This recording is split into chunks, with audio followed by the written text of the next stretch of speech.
I understand the tax laws. I understand the procedure that you have to go through with the IRS and the tax court. I'm very familiar with that.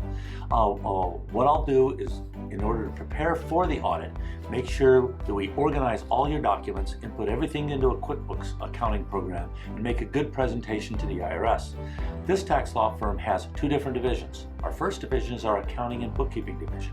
When you go through an audit, I'll make sure that everything is input into a QuickBooks type program, make sure that the receipts and all the supporting documentation is all put together so we can make an excellent presentation to the IRS.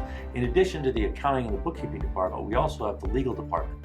And the legal department is there in order to argue your case, to show under the rights, under the Internal Revenue Code, the regulations and the cases, why you're entitled to the deductions and why additional income should not be reported, if that's the case. Those are the biggest benefits in order to having a tax attorney represent you as opposed to representing yourself. Another thing I generally like to do is I like to use your CPA, your tax preparer, or your enrolled agent, the person who prepared the tax return, as your best witness. The witness that can come in and state you did everything right, you deducted the items that you were entitled to, you only took the correct income into account.